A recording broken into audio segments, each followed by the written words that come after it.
Welcome to my premiere Awesome Roby. Mega love shoutout! Welcome back to my YouTube channel and welcome back to my kitchen. Ayan, magluluto tayo mga kaasam ng isang putahe na hindi ko pa ito nasubukan sa aking buhay. Ayan, ang title po ng ating lulutuin ay igado. Usually naririnig ko ito sa mga sa mga Ilocano. Kaya, this time mga kaasam, version ko po ito, ang igado. Okay, unang-una mga kaasam, siyempre, titignan natin ang ating ingredients. But, first of all talaga, kailangan nating itali ang ating buhok. Pag magluluto tayo mga kaasam, para naman hindi, baka malalagasan ang niluluto natin ang buhok. Kaya, magtatali tayo ng hair before tayo mag-umpisa ng ating pagluluto. Okay mga kaasam, let's go! Tali-tali hair and let's go the ingredients. Yan, natali na natin ang ating hair mga kaasam.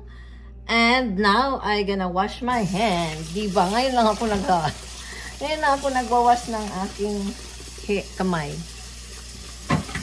Okay mga kaasam, ito ang ating ingredients. Papakita ko sa inyo ang ingredients. There we go.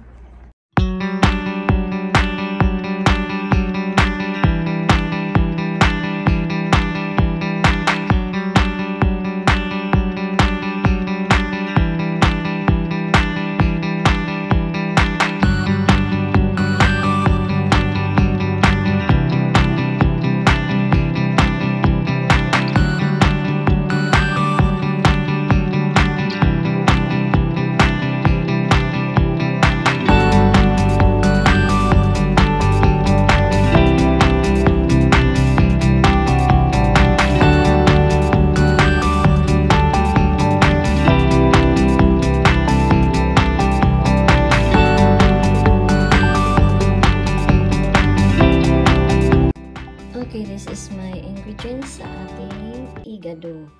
Of course, ang una ang garlic, onions, red and green pepper, and then the pork, ang baboy. Ayan, sinama ko yung buto kasi sayang. Masarap pakpakin yung buto-buto na yan. Tapos carrots, suka, toyo, at saka ang pinaka-importante ay ang liver or ang atay ng baboy. At nilalagyan ko rin ito ng peppercorn and also bay leaves. Ayan mga kasam, itong suka na ito, gagamitin ko ito para dito sa ating atay. Kasi ayoko kasi yung malangsa. Kaya bababad ko po siya ng para mawala yung langsa ng atay. Optional lang naman yan. Kung kayo gusto niyo yung malangsa, go ahead. But for me, gusto ko yung hindi malangsa ang atay. Kaya, ibabad ko siya ng mga 20 minutes. And then, itong tuyo naman, mga kaasam, ito yung i-marinate natin ng sandali ang ating pork. Ayan, i-marinate natin mga kaasam ha.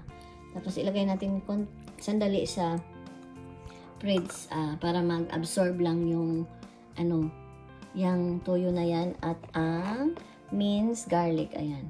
Sasahugan natin ng minced garlic. Lagyan ko na rin ng paminta. Ayan. Sasahugan ko yan ng paminta. And then mga kasam, i-marinate natin ng 1 oras. Kaya matagal-tagal ang pag-marinate niyan mga kasam para siya para siya mag-absorb. At saka huwag niyong kalimutan lalagyan ng paminta yan. Ayan. Huwag kalimutan ang paminta. Ganun-ganun lang mga kasam. Tapos, isahog-sahog and then put in the fridge. Okay, maghintay tayo ng 1 oras. I-marinate yan. The time start now. Let's go. I'm back mga kasam. Ayan, nakatulog ako. Sa 1 oras na yon. Sinsya na po. Ayan, lulutuin na natin ang ating igado. At of course, kailangan natin ng oil para sa pagpiprito ng mga ingredients. Okay, let's go mga kasam. Sundan niyo ako. Ito na ang ating pot or ang ating kawali. Let's go.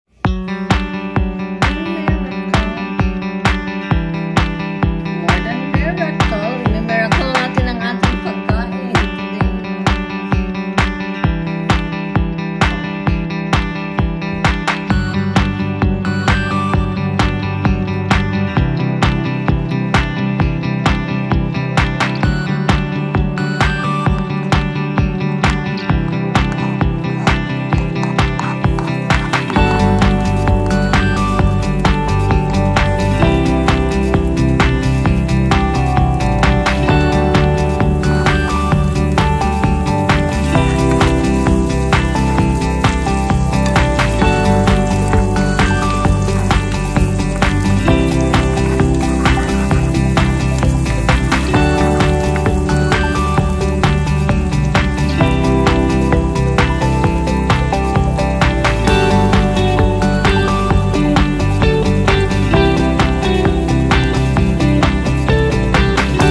lunod-lunod ng lahat. Habang nakikinig tayo ng Nothing Miracle daw. Something Miracle ba yan? Ayan. Susunod na tong baboy na ating minarinate mga kasam.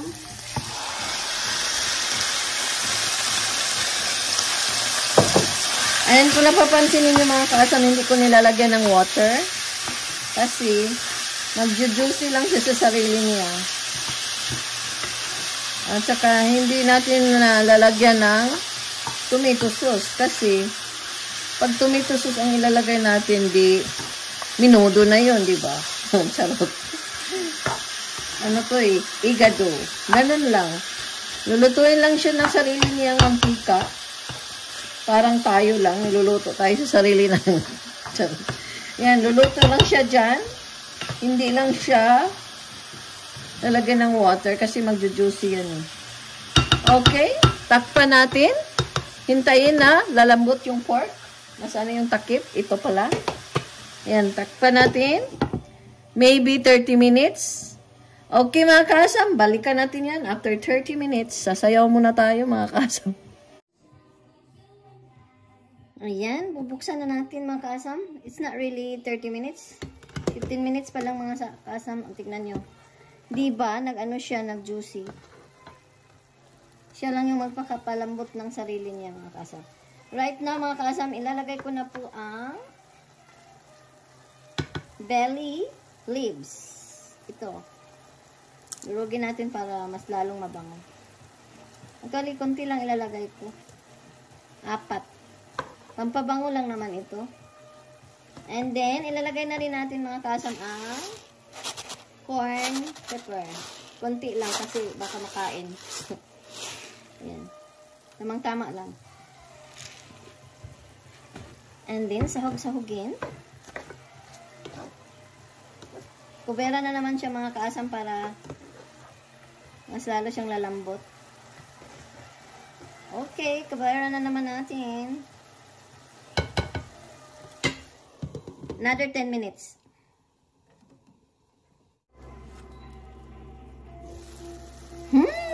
Mabango mga kaasam. Aamoy mo talaga yung ano eh. Yung belly leaves. At saka ano. Tignan natin kung malambot na ba. Ayan, malambot na mga kaasam. Pwede nang ilagay ang ano, atay. Ayan, malambot na. Tingnan mo mga kaasam, meron pa siyang juicy. Meron pa siyang mga sauce, marami. Now, ilalagay ko po yung hulaan nyo, anong ilalagay ko? Siyempre yung sili pepper, bell pepper. Yan. Kaya ka nilagyan ng green yan, mga kasam, para makulay din naman, para may green ba siya. Ano lang yan po, for presentation. Diba? Ayan. Habang inuukay-ukay natin yan, shouty sa mga lahat na nandyan nanonood. Especially sa ating mga fans na marunong magluto. Shouty rin sa mga hindi marunong magluto. Magluto tayo with love. Dapat in love ka nagluluto para masarap. In love pala si Awesome. Ayan. Ayan. Now, ilalagay na natin ang atay. Ayan, ito yung atay mga kaasam. Dapat ano, ayan ano ko na to ha, na binanlawan na yung suka. Huwag niyong isama yung suka sa pagluluto dahil papangit ang lasa. Ayan. Dapat ano lang ito mga kaasam, hindi tagalan dahil pag ma-overcook ang atay, para siyang rubber. So, dapat katamtangan lang ang pagkaluto niya.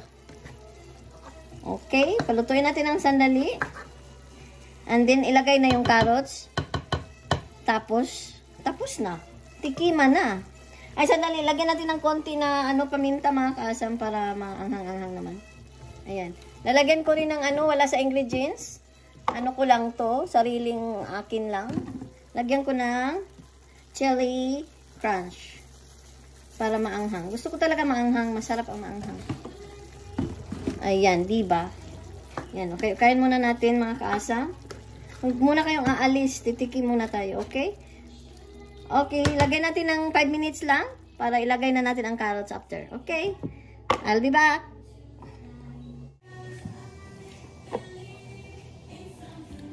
Ayan na mga kaasam. Look. luto na ang atay. O, diba? Wala na yung ano niya, o. Wala na yung dugo-dugo ng atay. So, ilalagay na natin ang carrots, mga kaasam. This is it. The last part of the program is the carrots. Ayan, lulut. Ay! Nalaglag. Ayan. Palutuin lang natin ang ano. Ayan, o, nagjujuicy pa rin siya, mga kaasam. Dapat walang ano yan, eh. Ayan, yung ano niya, ano niya yan, papalagom or papakulay. Ano lang yun, yung tuyo na nilagay ko. Yun lang po. And then, lagyan natin siya ng pangpasarap, ang aking magic sarap para masarap ang ating buhay. Naglalagay pa ako ng magic sarap, mga kasam, konti lang, kalahati nito. Okay. Other than that, that's it. Okay, mga kasam. Tapos, hintayin natin maluto ang carrots. And ready to serve. Diba? Ang sarap na niyan. Tikiman na. Ayan, nalata na. Okay, mga 5 minutes lang maluto na yan ang carrots. Okay. Ayan, after 5 minutes, iyan, tantaran. Luto na, mga kaasam. Tikman ko nga. O, diba? Tikman natin. Yan ang buto. Hindi ko tinapon ang buto kasi yan ang, ano ko eh, kinakain ko. Masarap ang mga buto-buto, mga taba-taba. Ayan. Ayan, tikman natin, mga kaasam, ha. Tikman ko, ha.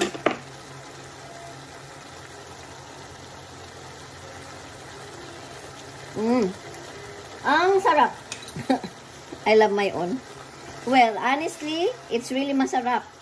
Kaya subukan nyo. Pwede rin ninyong lagyan pala ng ano, ha, patatas. It's your option. It's optional ang patatas. Pero wag nyong lagyan na tomato sauce kasi magiging minodo na yan. Okay? Mga kaasam, nakalimutan ko palang maglagay pala ang ingredients ng green peas. Ayan. Green peas kasama pala ng ano to, mga kaasam. Ingredients. Sorry, nakalimutan ko ang ingredients na green peas. Ayan. Para mas lalong masarap at makulay ang ating buhay. Diba? Yan na po ang ating higado.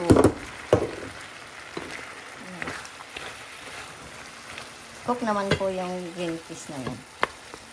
Kaya masarap ang higado na may green peas. Ayan. Luto na po yan, mga kaasam. Ang last part is ang green peas.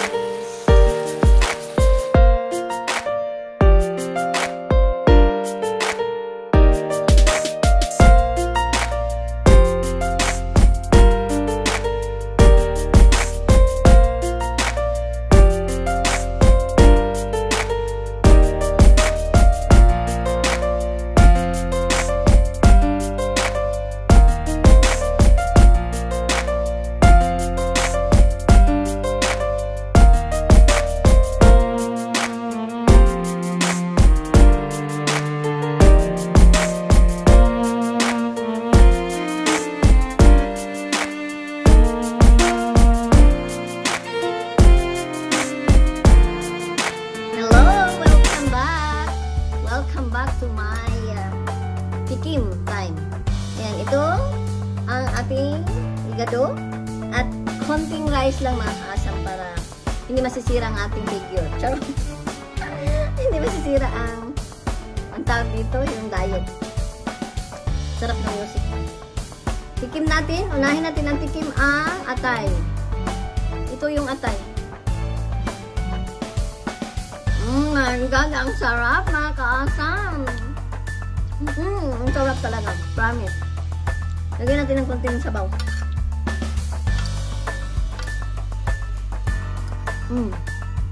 My God. Sarap. Ang sa ano nito, Ilocano, nilalagyan nila ng suka. Pero sa akin yung suka, yun lang ang suka na sinusok ko sa atay para mawala yung lansa. Pero ang sarap na mga kasam. Patay ng kunting belly. Yung taba. Masarap ang taba. Taba. Saka ang hanghang.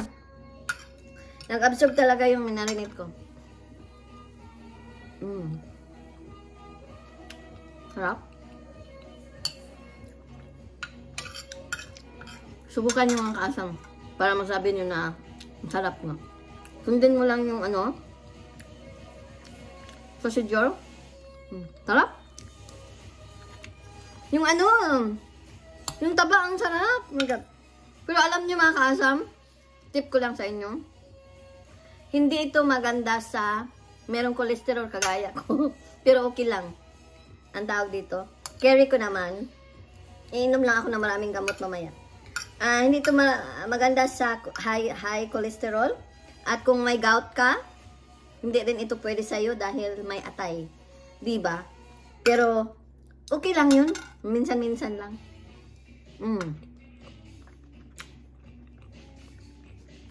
Sarap. Masarap lahat. Atay at saka yung pork. Ayan. Mabubusog na naman ang aking pamilya nito. Ano? Ubusin ko muna ito. Papasalamat ako. Shoutout sa lahat na nanonood dyan.